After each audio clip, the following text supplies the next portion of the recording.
بسم الله الرحمن الرحيم قل إن كنتم تحبون الله فاتبعوني يحببكم الله ويغفر لكم ذنوبكم والله غفور رحيم۔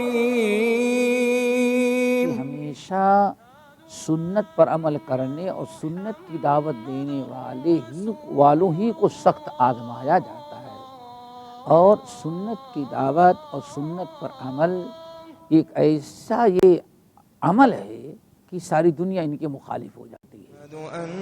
شرح السنة تأليف إمام أهل السنة والجماعة في عصره أبي محمد الحسن بن علي بن خلف البربهاري الحمد لله الذي هدانا للإسلام ومن علينا به وأخرجنا في خير أمة اعلموا أن الإسلام هو السنة والسنة هي الإسلام أشهد أن محمد رسول الله۔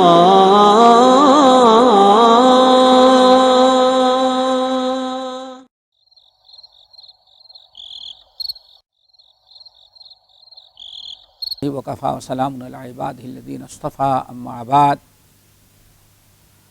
یہ چیپٹر ہے والایمان بالمسیح الدجال، مسیح الدجال سے کی شر سے پناہ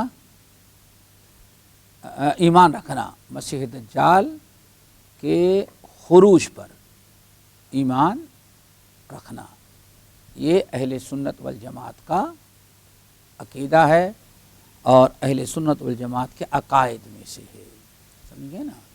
دیکھیں، گرچہ ایمان کے 6 ارکان بیان کیے گئے ہیں، آمنت باللہ و ملائکتہ و کتبہ و رسلہ، یہی نا، والقدر خیرہ و شرہ والبعث بعد الموت، ایمان کے 6 ارکان ہیں۔ لیکن یہاں ایمان بالغیب جو ہے اس کی بہت ساری شکلیں ہو جاتی ہیں، سمجھ گئے نا۔ ہر وہ چیز جس کی غلط ہو گئے، اچھا، ہر وہ چیز جس کی خبر اللہ نے یا رسول اللہ صلی اللہ علیہ وسلم نے دیا ہے اور اس کا تعلق غیب سے ہے، وہ بھی ایمان بالغیب میں شامل ہے۔ جیسے عذاب قبر ہے، عذاب قبر قرآن و حدیث نے خبر دیا، ہماری عقل قبول نہیں کرتی۔ جیسے لوگ کہتے ہیں قبر کھودتے ہیں ہم کو تو کچھ نظر نہیں آتا، لیکن چونکہ اللہ کے رسول نے خبر دی ہے، مرنے کے بعد جہنم سے پہلے عذاب ہونے کی خبر قرآن نے دی ہے، اس لیے چاہے ہمارے عقل میں آئے یا نہ آئے، ہم مشاہدہ کر سکیں یا نہ کر سکیں، اس پر ہم ایمان رکھیں گے۔ اسی کو کہا جاتا ہے ایمان بالغیب۔ اسی طرح سے نبی علیہ السلام نے متعدد احادیث میں صراحت کے ساتھ اور قرآن نے بغیر نام لیے ہوئے دجال کی خبر سنائی ہے، پیشین گوئی کی ہے کہ دجال پیدا ہوگا۔ اب پیدا ہوگا، خروج ہوگا، اس کا خروج ہوگا، اب ہم اس پر ایمان رکھتے ہیں۔ اللہ کے رسول صلی اللہ علیہ وسلم نے بیان فرمایا کہ دجال پیدا ہو چکا ہے، لیکن اللہ نے اس کو ایک جگہ جکڑ دیا ہے اور قیامت کے قریب اس کو کھول دے گا۔ اب ہمیں ایمان رکھنا ہے۔ اب کوئی کہ بھائی امریکہ کے سیٹلائٹ نے خلاف ورزی کہیں کوئی کہہ دی، یہی ہے نا، سیٹلائٹ کہتے کیا کہتے ہو، ہاں، تو کیسے اس کو تسلیم مان لیں؟ دنیا کے اندر وہ کہاں ہے، دنیا سب کو معلوم ہے، اس کو نہیں معلوم۔ تو بس ایمان بالغیب۔ اور علامہ اقبال کا ایک مصرع ہے، ستاروں سے آگے جہاں اور بھی ہے، بس ستاروں سے آگے ابھی کوئی ضروری نہیں کہ ان کے سیٹلائٹ میں جو چیز نہ آئی ہو اس کے وجود ہی کا انکار کر دیں. ان کی سیٹلائٹ میں بہت کچھ نظر نہیں آتا. ہاں ان کا سیٹلائٹ تو اتنا نکما ہے کہ کچھ بھی نظر نہیں آتا نا. روس کا بڑا سیٹلائٹ ہے 6 مہینے سے زیادہ آپ 2 دن کا کیا کہتے ہیں میرین کے سیربین کیا کہتے ہیں کیا سب میرین اندھا تھا پتہ ہی نہیں چلا. ہاں سیٹلائٹ اتنا ہے ملیشیا کے 2 پلین کہاں غائب ہو گئے آج تک پتہ ہی نہیں چلا. ہاں کچھ دن کہتا نہیں پتہ چل گیا وہاں کچھ پکڑ بات پتہ چلا کہ وہ کچرا تھا. یہی ہوتا ہے نا. تو یہ سیٹلائٹ ساتھ دے یا نہ دے اسی چیز کا نام ہے ایک ایمان بالغیب. جہاں انسان کی عقل کام نہ کرتی ہو اس کی بھی خبر اگر قرآن و حدیث نے دی ہے تو اس کو تسلیم کرنا اس پر ایمان رکھنا یقین رکھنا یہ ایمان بالغیب کا ایک حصہ ہے. اسی میں سے دجال ہے. دجال کے وجود اس کے خروج اس کے ظہور کے مختلف دلائل ہیں. ایک بڑی مشہور دلیل صحیحین کی صحیح بخاری اور مسلم کی ہے کہ جس میں آیا کہ نبی علیہ السلام نے ارشاد فرمایا کہ اے لوگو جب تم میں سے کوئی آدمی نماز پڑھے اور آخری تشہد میں ہو تو اس وقت تک سلام نہ پھیرے جب تک 4 چیزوں سے پناہ نہ مانگ لے. نبی علیہ السلام کا اتنے وثوق کے ساتھ کہنا کہ لوگو جب بھی تم میں سے کوئی آخری تشہد میں بیٹھے تو اس وقت تک سلام نہ پھیرے جب تک کہ ان 4 چیزوں سے پناہ نہ مانگ لے. آپ کا اس تاکید کے ساتھ کہنا اس بات کی دلیل ہے کہ آپ کو دجال کے بارے میں کوئی شکوک نہیں تھے.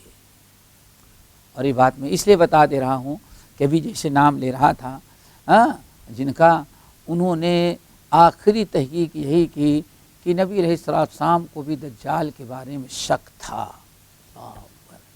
کیا تھا؟ یہی ہوتا ہے کتاب و سنت اور کا منہج چھوڑ دینے کے بعد آدمی کبھی بھی پھسل سکتا ہے. وہ 4 چیزیں جس سے پناہ مانگنا ہے وہ کیا ہیں یاد ہے؟ اللہم انی اعوذ بک من الہم والغم اللہم انی اعوذ بک من عذاب القبر وعذاب النار وأعوذ بك من فتنة المحيا والممات وأعوذ بك من فتنة المسيح الدجال. 4. اب اس میں 4 چیزیں ہیں ذرا غور کرو.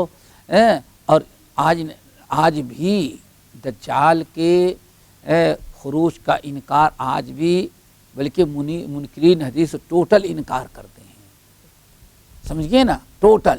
اور کہتے ہیں عقل نقل کے خلاف ہے. اگر ہوتا تو نظر آ جاتا. سمجھ گئے نا. تو یہ دلیلیں ذرا سا اچھی طرح سے یاد رکھیں. یہ نہیں پتا کہ کس وقت آپ کو علم کی ضرورت پڑ جائے. علم کا یہی فائدہ ہوتا ہے. یہ نہیں پتا کہ کس وقت علم کی ضرورت پڑ جائے. اسی لیے ابن عبد البر رحمۃ اللہ علیہ نے اور خطیب بغدادی نے بڑی تفصیل کے ساتھ نقل کیا ہمیشہ علم کو ترجیح دینی چاہیے. علم مجالس علم محافل علم سیکھنے سکھانے کو ہمیشہ ترجیح دے. نقل کرتے عبداللہ بن عباس رضی اللہ تعالیٰ عنہ سے نقل کرتے ہیں کہ شیطانوں نے کہا. کبھی قصہ بتایا تھا نہیں بتایا آیا ہوگا. شیطانوں نے کہا اپنے بابا ابلیس سے دنیا میں اتنی عبادت کرنے والے مر جاتے ہیں تو آپ کو کوئی غم نہیں ہوتا کوئی خوشی نہیں ہوتی لیکن جب عالم مر جاتا ہے تو آپ بڑا جشن مناتے ہیں بڑے خوب پارٹی دیتے ہیں کہ چلو آج ایک عالم مرا. کیا وجہ ہے؟ عالم کیا کر رہا تھا؟ تو لوگوں کو تقریر کرتا یہ کرتا وہ ساری زندگی وقف کر کے عبادت کر رہا تھا اس کے مرنے پہ کوئی خوش نہیں کرتا. تو کہا کہ اچھا ٹھیک ہے آؤ میں تم کو سمجھاتا ہوں. سوال کرنے والے شیطانوں کے ایک گروہ کو لیا ایک گروہ کے لیا اور گیا اور گیا خانقاہ میں گیا. کہاں گیا؟ خانقاہ سمجھو، خانقاہ گیا، خانقاہ میں گیا اور یہ سمجھو مرکز گیا جہاں سب عبادت گزار لے لیکن علم والے نہیں بیٹھے تھے. مرکز سمجھ گئے نا؟ گیا، کسی کی کمی نہیں، سب تسبیح پڑھ رہے ہیں، سب عبادت میں. جو ان کا سب سے بڑا بابا تھا، سب سے پہنچا ہوا، اس سے کہا کہ ہاں اللہ تعالیٰ اتنی بڑی، ایک سوال ہے. نہیں بالکل، اللہ تعالیٰ اتنی بڑی دنیا کو انڈے میں بند کر سکتا ہے؟ کیا بات کر دو، سوال کرنے کا ڈھنگ نہیں تم کو. جاؤ، اتنی بڑی دنیا کہیں انڈے میں آ سکتی ہے؟ سوال ہی تمہارا بیکار ہے. چلے گئے، لیکن اللہ کی قدرت کا انکار. پہلے تو کہہ دیا نا، اللہ کیسے بند کرے گا اتنی بڑی دنیا کو انڈے کا؟ انڈا اتنا بڑا، دنیا اتنی بڑی، کیسے بند کرے گا؟ ابلیس اٹھا، چیلوں کو رکھا، دیکھو زندگی بھر کی عبادت کیا لیکن 1 منٹ میں نے کافر بنا دیا اس کو. 1 منٹ میں اس کو ہم نے کیا کیا؟ کفریہ بات پر آمادہ کر دیا. دیکھو ایسے لوگ زندگی بھر عبادت کریں، مرتے ہیں تو کوئی خوشی نہیں ہوتی، زندے و مردے سے کیا فائدہ، سب ایک ہی. اچھا اب آؤ چلو. گیا، کہیں کوئی مولوی صاحب درس دے رہے تھے، بیٹھے ہوئے تھے، بہت لوگ پڑھ رہے ہیں. ان کے بعد پہنچا، بڑے اچھے انداز میں جیسے جنگ بدر میں آیا تھا بابا بن کر کے. حضرت کیا ہوا؟ ارے بس بڑے ایمرجنسی میں سوال ہے. کہا کیا ہے؟ کہا اتنی بڑی دنیا کو اللہ انڈے میں بند کر سکتا ہے؟ کیوں نہیں بند کر سکتا؟ اس میں کیا مشکل؟ کہا کیسے بند کرے گا؟ کہا ان اللہ علی کل شیء قدیر. ان اللہ علی کل شیء، جب ہر چیز بقادر ہے تو دنیا کو اتنی چھوٹی بنا کر کے پھر اس میں داخل کرے گا. ابلیس اٹھا، باہر گیا، اپنے کہا دیکھو اس لیے اسے ان کے مرنے پر ہمیں خوشی ہوتی ہے. زندگی بھر کتنا بھی کبرو، لیکن اگر علم والے کے پاس پہنچ گئے تو لمحے بھر میں تمہاری زندگی بھر کی محنت کو کیا کر دیتا ہے؟ دیکھو ایک جملے میں ان اللہ علی کل شیء قدیر. بھائی کسی کمپنی والے کو ٹھیکہ دیتا تو ٹھیک ہے مشکل، جب اللہ کو کرنا ہے تو کیا مشکل؟ ان اللہ علی کل شیء قدیر. تو بات اصل یہ ہے کہ عقل سے نہ دوڑائی جائے، عقل نہ دوڑائی جائے، سوچا جائے. 4 چیزوں سے اللہ کے رسول نے کیا کیا؟ پناہ مانگا. اللہم انی اعوذ بک من عذاب القبر. عذاب قبر برحق ہے. اے اللہ ہم پناہ مانگتے ہیں کس سے؟ عذاب قبر. اللہ مجھے عذاب قبر سے بچانا ہے. اگر عذاب قبر نہ ہوتا تو بچانے کی دعا کرنے کی کوئی ضرورت نہیں تھی. نبی علیہ السلام خود دعا کرتے تھے اور امت کو دعا کرنے کا حکم دیا. اور نمبر 2، وَأَعُوذُ بِكَ مِن فِتْنَةِ الْمَحْيَا مَمَاتِ. اللہ موت اور حیات دونوں کی فتنے سے بچانا. یہ فتنہ دین کا فتنہ. یہاں فتنے سے مراد کیا ہے؟ دین کا فتنہ. یہ لڑائیاں جنگ جدہ سب ہوتا رہتا ہے. یہاں سب سے بڑا فتنہ کیا ہے؟ دین کا فتنہ. کیا مطلب؟ ایسا فتنہ جس سے انسان کی مال، انسان کا جان، انسان کا مال، انسان کی جان سب کچھ محفوظ رہے لیکن اس کا دین محفوظ نہ رہے. کفر کا، شرک کا، بدعات کا. اور یہ بھی ایک فتنہ ہے کہ آپ کو دین پر چلنے سے روک دیا جائے. آئی بات سمجھ؟ یہ فتنہ دنیا. اور فتنۃ الممات، اللہ اکبر، موت کا فتنہ. حدیثوں کے اندر آتا ہے آدمی مرنے لگتا ہے تو شیطان سارا زور لگا دیتا ہے.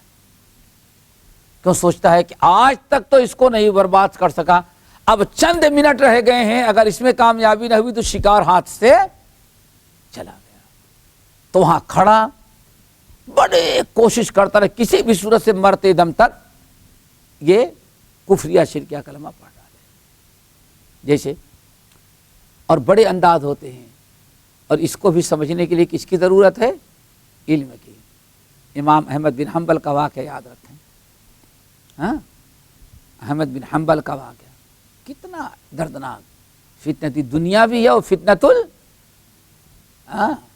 من فتنۃ المحیا والممات۔ پہلے فتنۃ الدنیا دیکھ لیں، اللہ اکبر، کیا کیا نہیں کیا گیا، بس۔ اچھا، یہ فتنہ کئی طرح سے آتا ہے۔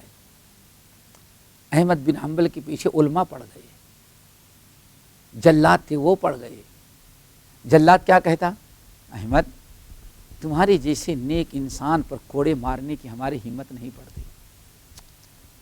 اور ایک جلاد کو صرف 3 کوڑا مارنے کی اجازت رہتی تھی، معلوم ہے؟ جب چوراہے پر لا کے بیٹھایا جاتا تو جلاد کی لائن لگائی جاتی ہے، ہر جلاد کو صرف کتنے کوڑے؟ 3 مارو، کیوں؟ چوتھے میں تمہارا دم اکھڑ جائے گا، طاقت ختم ہو جائے گی۔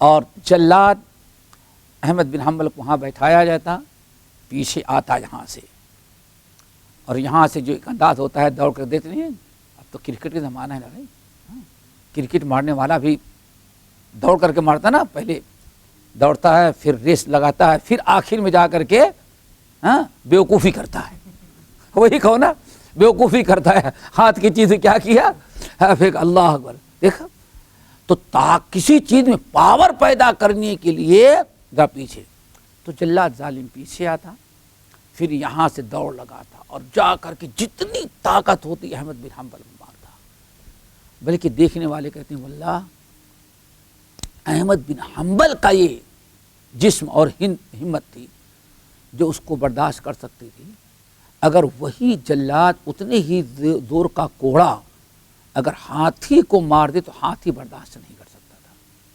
لیکن احمد بن حنبل کو اس طرح سے ایک جلاد 3 کوڑے، اور احمد بن حنبل صرف ایک لن یصیبنا الا ما کتب اللہ لنا، یہ سورۃ توبہ کی آیت، لن یصیبنا الا ما قل لن یصیبنا الا ما کتب اللہ لنا، اے نبی ان سے کہہ دے جتنے بھی تکلیف پہنچاؤ اتنے ہی پہنچا سکو گے جتنا ہمارے رب نے ہمارے نصیب میں صبر کرتے۔ تو یہ اب دوسرا جلاد آتا، تو جلادوں کو موقع ملتا تو کہتے احمد واللہ تمہیں ارے جس پر کوڑا مارنے کا دل نہیں چاہتا، ہم بہت مجبور ہیں مارنے کے لیے۔ احمد زبان سے اقرار کر لو نا کہ قرآن اللہ کی مخلوق ہے، کیوں پریشان؟ اللہ ایک فتنہ، یعنی یہ بھی فتنہ ہی ہے نا، ہمدردی کے نام پر رائے تو اچھی ہے لیکن وہ دین کے لیے فتنہ ہے۔ پھر دوسرا، اللہ اکبر، بہت سارے لوگ احمد بن حنبل کے ساتھ میدان میں آئے تھے، اس صدا کو بہت سارے لوگ برداشت نہ کر سکے، تو یہ ہوا کہ بھائی اب موت اور اس صدا سے بچنے کا راستہ یہی کہ زبان سے اقرار کر لو لیکن دل سے نہیں مانیں گے، اور ہم کافر کب بنیں گے؟ جب، لیکن اس کی عزت سے بچانے کے لیے اقرار کر لو۔ یہ بھی فتنہ تھا۔ اب اس میں جو بڑے ہمدرد تھے احمد بن حنبل کے پاس آتے، چٹھی بھیجتے، احمد جیسے بہت سارے لوگوں نے زبان سے اقرار کر لیا، تم بھی اقرار کر لو، تکلیف سے بچ جاؤ گے، بعد میں پھر اپنے اظہار کرنا۔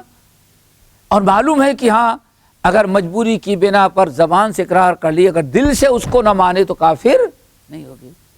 اللہ، کتنا آزمائش کا وقت تھا، اس کی نظیر کوئی پیش نہیں کر سکتا۔ احمد بن حنبل کیا کہتے معلوم ہے؟ دیکھو اس کو کہیے الدین النصیحہ۔ احمد بن حنبل کیا کہتے؟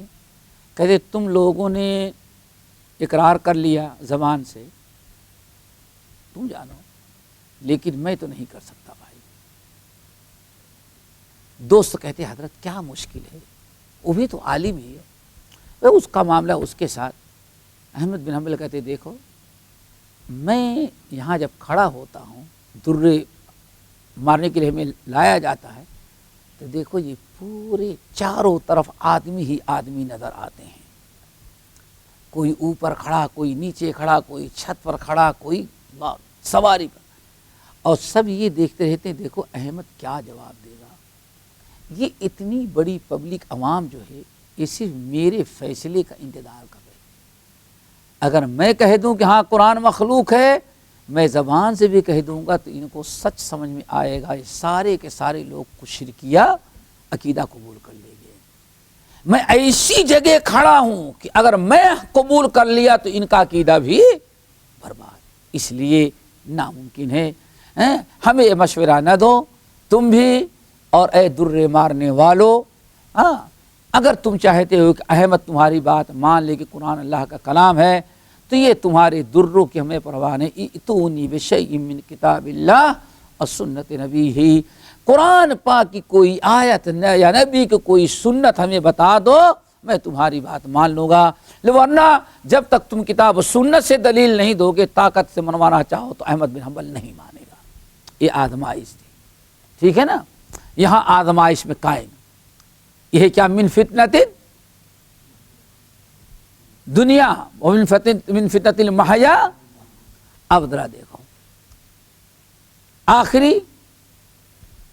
اللہ اکبر، جب رہا کیے گئے امام احمد بن حنبل آزاد ہو گئے، ایک عرصے کے بعد 20 سال کا زمانہ کچھ ہوتا ہے،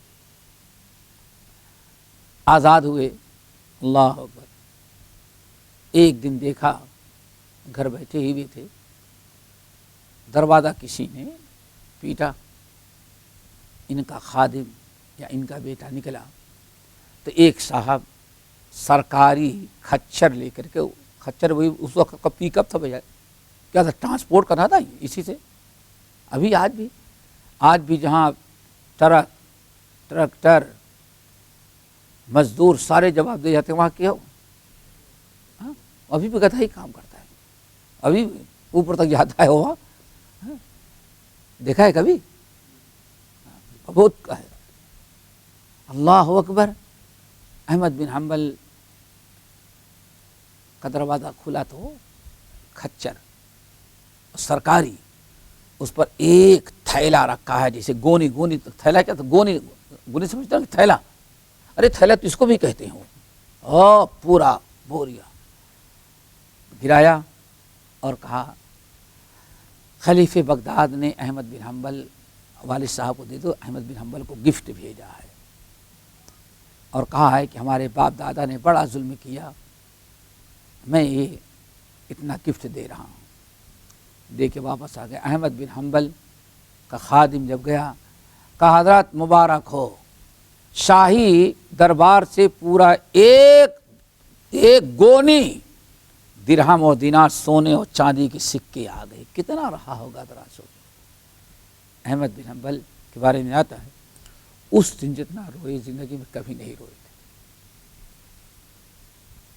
جب گھر میں تھیلا آیا درہم و دینار شاہی خاندان سے، تو ان کے بیٹے کہتے ہیں والد صاحب زندگی میں اتنی سخت سزائیں برداشت کی لیکن کبھی نہیں روئے، آج والد صاحب کو رونا آیا، آج والد صاحب رو پڑے۔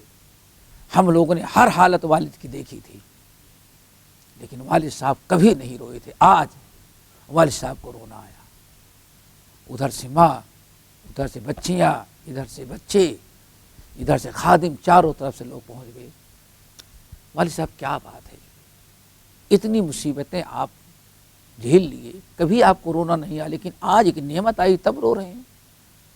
اللہ اکبر، اس دن احمد بن حنبل نے رونے کی وجہ بتائی، کہا کہ معلوم ہے آج دنیا کا سب سے بڑا فتنہ آج احمد کے گھر آیا ہوا ہے، جتنے فتنے احمد جھیل لیے، جتنے فتنوں کا مقابلہ، ہر فتنے میں کامیاب ہوا، اور آج سب سے بڑی آزمائش اور فتنہ آج احمد کے گھر میں آ گیا، اس سے بچنا مشکل ہے۔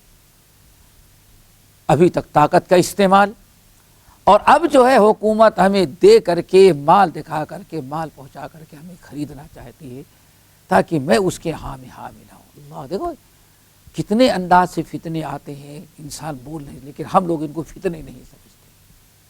آج واللہ اتنا دکھ ہوا، دبئی میں ایسے ایک جگہ بیٹھے ہوئے تھے، ایک لڑکا ایسے ہی، اور خوشی کی بھی آیا، بیٹھا، بات چیت ہو رہی تھی، تو اس نے ایک تو مسلمانوں کو پتہ نہیں کہ مسلمان ہے، ہندو کو سلام کرنا کی ذرا سوچنا پڑتا ہے، میرا اس نے سلام کیا، سلام کا جواب سے بازو میں بیٹھ گئے، بات چیت کرنے لگا۔ پھر آدھے گھنٹے کے بعد کہا آپ تو اہل حدیث ہوں گے نا وہی وہ لڑکا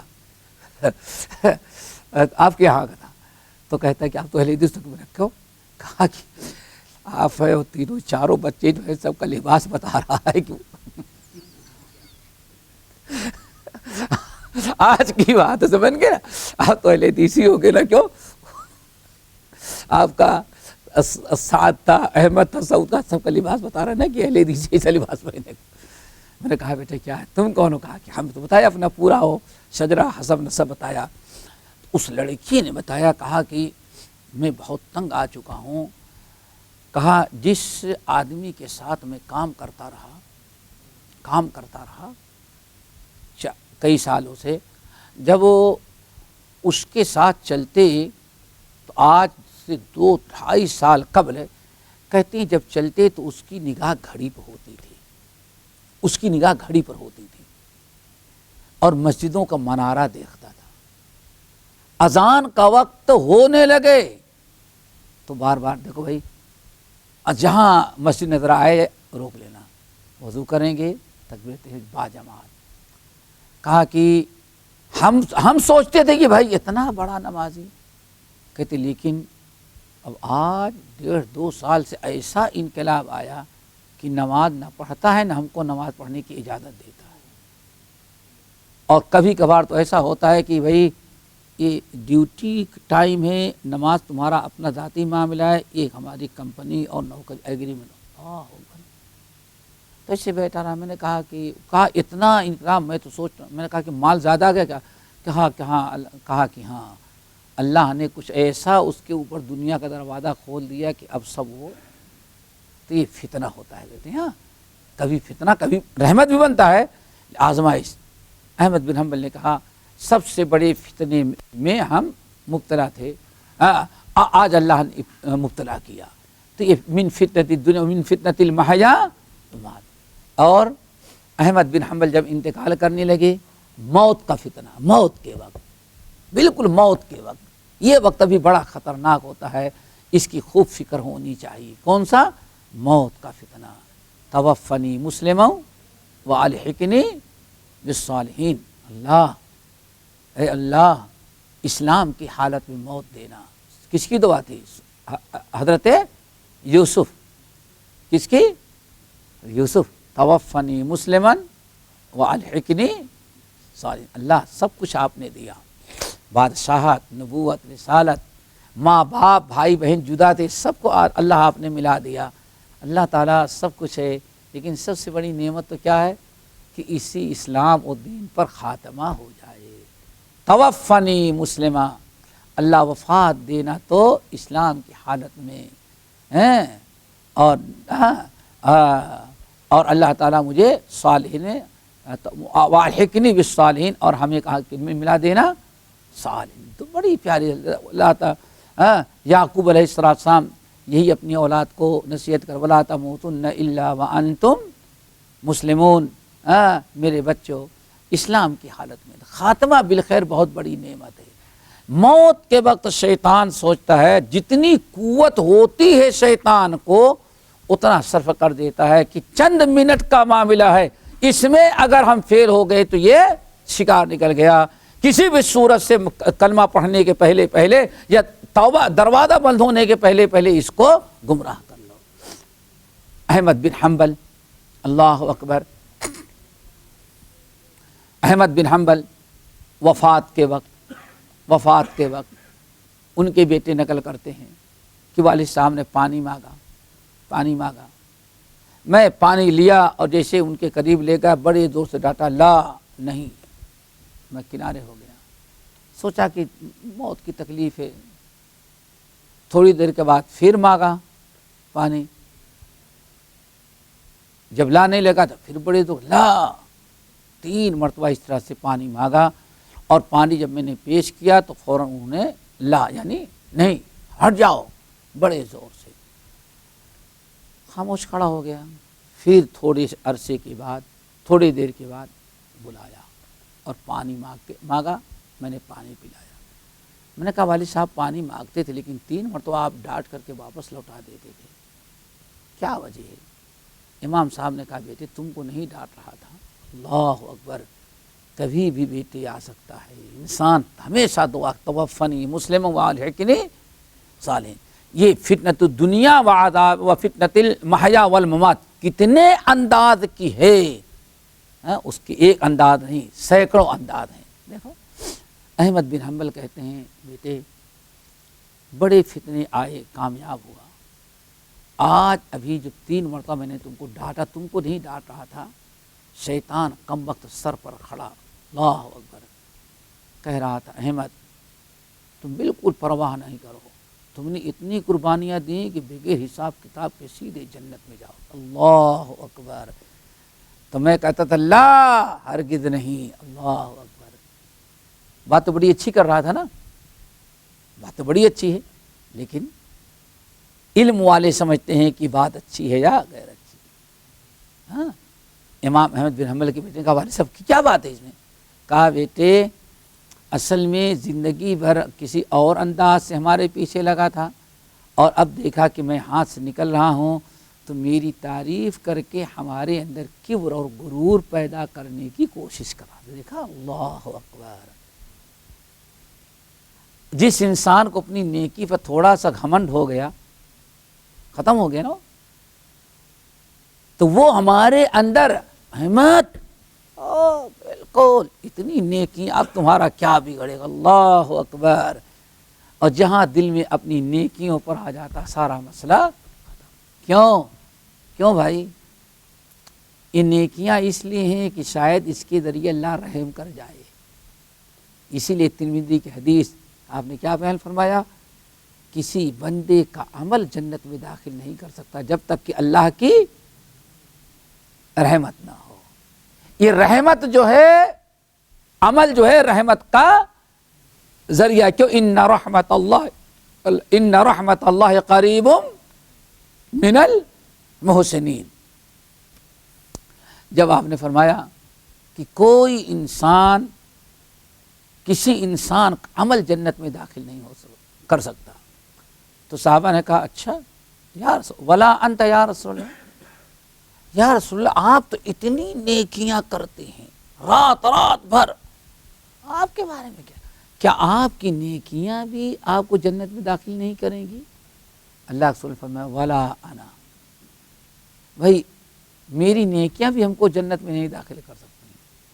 آگے الا ان یتغمدنی اللہ برحمتہ، میں بھی جنت میں اس وقت داخل ہوں گا جب اللہ تعالیٰ اپنی رحمتوں کا چادر ہمارے اوپر ڈال۔ اللہ اکبر۔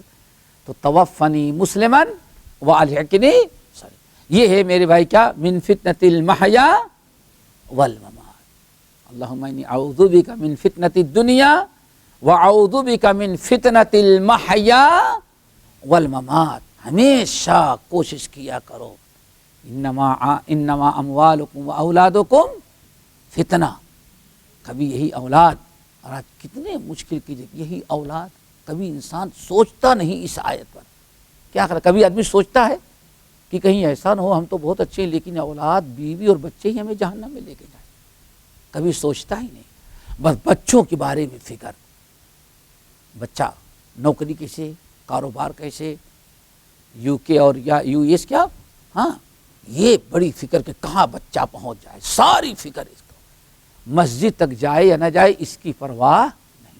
سوچو ذرا سا۔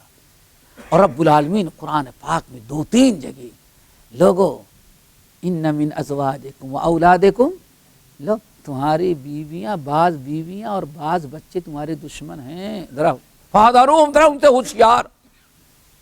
دشمن سے کتنی ہوشیاری، اگر چل جائے کہ ہاں پڑوسی سے خطرہ ہے تو یہ چاہے اگر پیسہ آ جائے تو پوری دیوار میں کیا فٹ کر دیں گے، وہ کرنٹ فٹ کر دیں گے تاکہ کم وقت آئے تو مر ہی جائے، اتنی فکر۔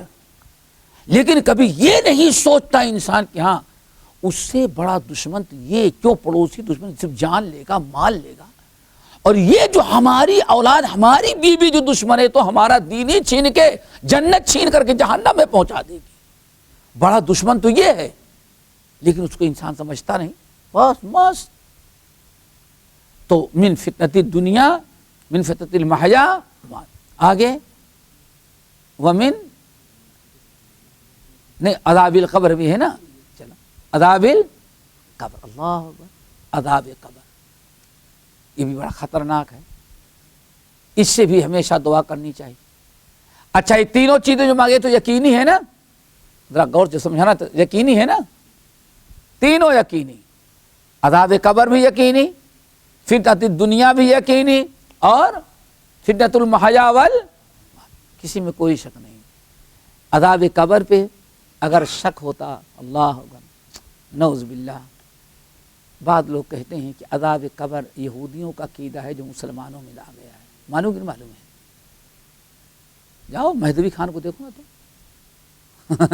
ہاں ہاں بھائی، مہدوی خان کو دیکھو نا، ہاں تم کو کیا پتا ہے، جن کو ہے وہ پتا ہے.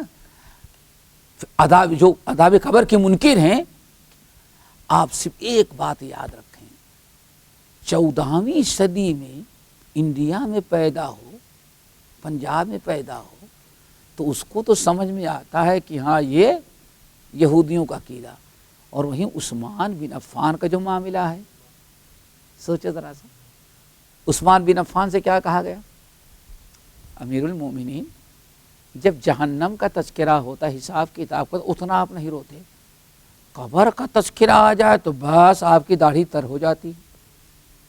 حالانکہ عذاب قبر سے تو بڑا عذاب کیا ہے، عذاب نار، عذاب قبر، عذاب نار اور عذاب حشر ہے. اللہ اکبر. عثمان بن عفان نے کتنی پیاری بات کہی، کہا تمہیں معلوم ہے عذاب قبر کا نام آتے ہی، حساب کتاب قبر کی حالت سنتے ہی ہمیں اتنا رونا کیوں آتا ہے، جہنم سننے کے بعد اتنا رونا نہیں آتا. اس کی وجہ یہ ہے کہ ہم نے ایک قبر جو ہے آخرت کی سب سے پہلی منزل ہے. فمن نجا منہ، جو قبر میں نجات پا گیا، فما بعدہ ایسر منہ، تو قبر کے بعد بارہ مرحلہ جو ہے وہ اس سے بھی آسان ہو جائے گا اس کو. کس کو دیا؟ حشر اور جہنم کا عذاب کس کے لیے آسان ہوگا؟ جس کے لیے عذاب قبر. کہتے ہیں اور جو قبر ہی میں پکڑ لیا گیا تو پھر حشر اور جہنم میں اس سے زیادہ ہی سختی اس پر ہوتی جائے گی، آسانی نہیں ہوگی. اس لیے ہم کیا کرتے ہیں، ہمیں رونا زیادہ آتا ہے. یہاں سوال ہے، عثمان بن عفان کو کوئی شک نہیں تھا، کبھی انہوں نے نہیں کہا کہ عقیدہ کس کا ہے، یہ یہودیوں کا. نظر آیا تو ہمارے بر صغیر کے لوگ جو پیدا ہوئے تو ان کو آیا کہ ہاں یہ سب کیا ہے، یہودیوں کی. نمبر 4 جس سے پناہ مانگنا ضروری ہے وہ کیا تھا، من فتنۃ المسیح الدجال. اللہ ہم کو دجال کی فتنے سے بچانا. اب دجال کا فتنہ، جیسے پہلے تینوں چیزیں یقینی ہیں، اللہ کے رسول کو کوئی شک نہیں تھا، ویسے اس چوتھی چیز میں کوئی شک نہیں تھا. تو ان چاروں چیزوں سے پناہ مانگنے اور پابندی کے ساتھ دعا کرنے، اللہ ہمیں ان سے بچانا، یہ اس بات کی دلیل اور نشانی ہوتی ہے کہ واقعی ان کا وجود ہے. اگر ان کا وجود نہ ہوتا، یہ حقیقت نہ ہوتی، تو کبھی بھی نبی علیہ السلام ان سے پناہ مانگنے کا حکم نہ دیتے.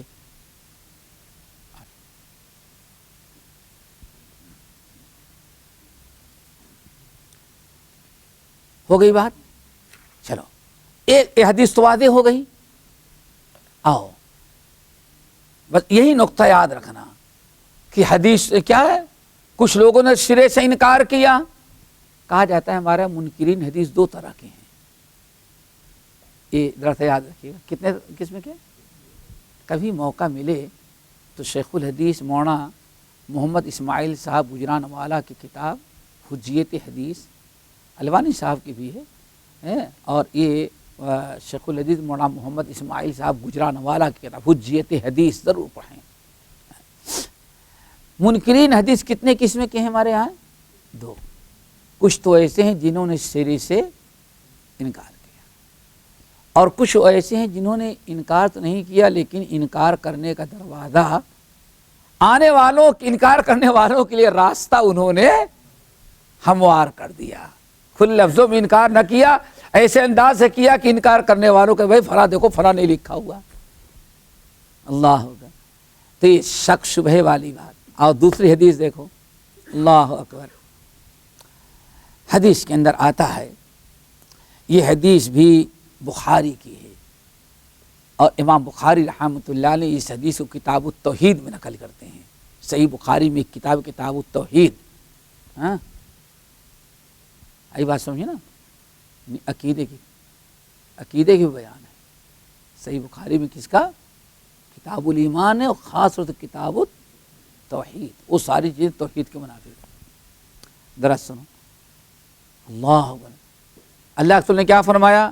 ما بعث اللہ من نبی، میں ترجمہ کروں گا، ما بعث اللہ من نبی الا انذر قومہ الاعور الکذاب انہ اعور وان ربکم لیس باعور مکتوب بین یدیہ کافر بین عینیہ کافر۔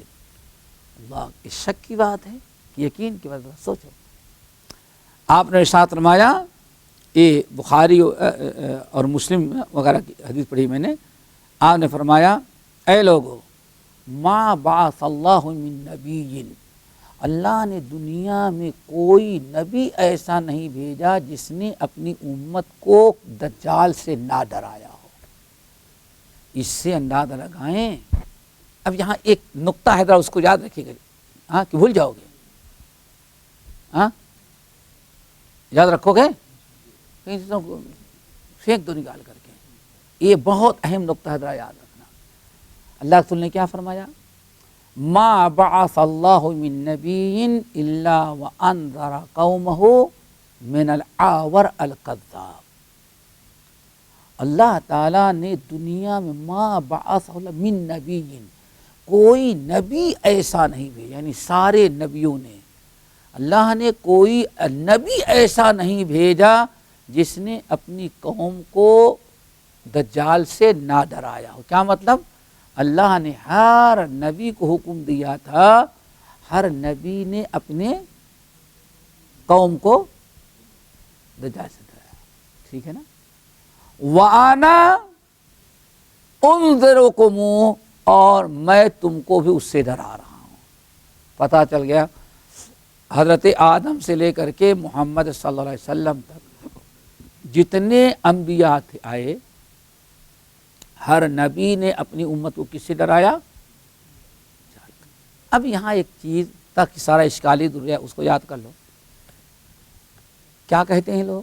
یہ دجال کا عقیدہ جو ہے وہ یہودیوں کا تھا، اور کچھ مسلمانوں نے ان سے سنا، اور وہ مسلمانوں میں بھی دجال کا عقیدہ آ گیا۔ یہ بات سمجھ، یہی اشکال ہے نا، میں نے کہا۔ اچھا بھائی، اگر تھوڑی دیر کے لیے فرض کر لو یہودیوں سے عقیدہ مسلمانوں نے سنا، ٹھیک ہے نا، تو یہودیوں میں عقیدہ کہاں سے آیا تھا؟ آگے بات سمجھے نا، ایسی زبردست یہ دلیل ہے کہ کوئی اب نہیں انکار کر سکتا۔ یہودیوں میں عقیدہ کہاں سے آیا؟ ہاں کس سے آیا؟ موسیٰ علیہ السلام سے آیا۔ آگے بات سمجھ میں نا، کوئی یہودی روایت نہیں ہے، یہودیوں نے جو سنا تھا کس سے؟ حضرت موسیٰ سے۔ اور اللہ رسول نے کیا فرمایا؟ سارے نبیوں نے ہم بھی تم کو اس سے ڈرا دے رہے ہیں۔ اب اس میں یہودی عقیدہ آنے کی کیا؟ یہودی فکر کا کوئی تصور ہی نہیں۔ کیوں؟ اللہ رسول نے فرمایا ہر نبی نے ڈرایا تھا، اور میں بھی تم کو ڈرا دے رہا ہوں۔ آگے بات سمجھیے نا، اشکال ختم ہو گیا وہ۔ پھر آگے انہ اعور، وہ کانا ہوگا۔ کیا ہوگا؟ کانا، اندھا نہیں ہوگا۔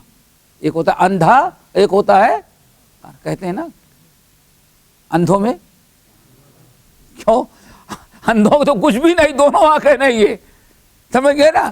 کم سے کم جو بادشاہ ہے کانا اس کی ایک تو ہے، ہاں تو کانا وہ ہے جس کی ایک آنکھیں ہو، ایک آنکھ ہو دوسری نہ ہو، وہ کانا ہوگا، اور تمہارا رب ماشاء اللہ کانا نہیں ہے۔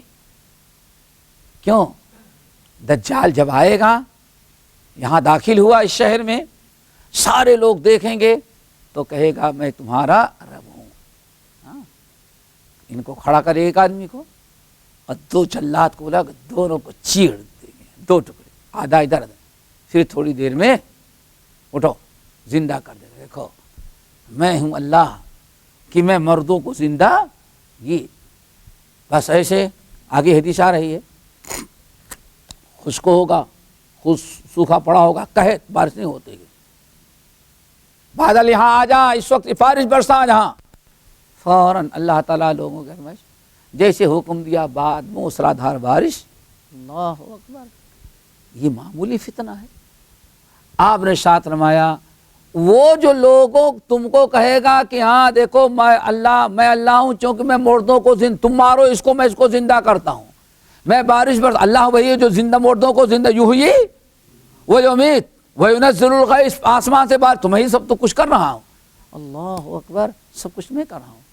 اللہ کے رسول صلی اللہ علیہ وسلم نے ساتھ فرمایا وہ کہنے والا دیکھنا اس کی آنکھ کانی ہوگی، کیا ہوگا وہ؟ یہ نہیں دیکھنا کہ مردوں کو زندہ کر رہا ہے، نہیں دیکھنا کہ بارش برسا رہا ہے، دیکھنا ہے کہ اس کی آنکھیں کیسی ہیں، سمجھ گئے نا؟ وہ کیا ہے؟ انہو آور، کانا ہے، نمبری جھوٹا ہوگا، وَإِنَّ رَبَّكُمْ لَيْسَ بِآوَرٍ، اور دوسری نشانی کیا ہے؟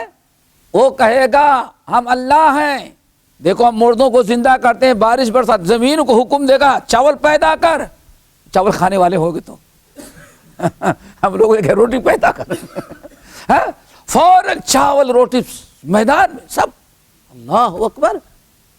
اللہ دوسری نشانی کیا ہے؟ اس کی پیشانی دیکھنا، یہاں لکھا رہے گا کافر، دونوں آنکھوں کے درمیان کیا بورڈ لگا دیا اللہ نے؟ کم وقت اس کو چھپا نہیں سکے گا، ہاں؟ ایک تو آنکھیں دیکھنا، دوسرے یہاں کافر لکھا ہوگا، ایک روایت ہے کافر، ٹھیک ہے نا؟ اور دوسرا کیا لکھا ہوگا؟ کاف، فا اور را الگ الگ، وہ بھی ہوگا، یعنی کبھی یہ کبھی، اب آدمی صرف کاف نہ دیکھے، کاف کے بعد بھی دیکھے کتنے ہو، اور تینوں میں کاف فارا تو کفارہ ہو گیا، ای بات سمجھیں، اے کافر، بس باقی انشاءاللہ، بس انشاءاللہ، سبحانک اللہ، أشهد أن محمد رسول الله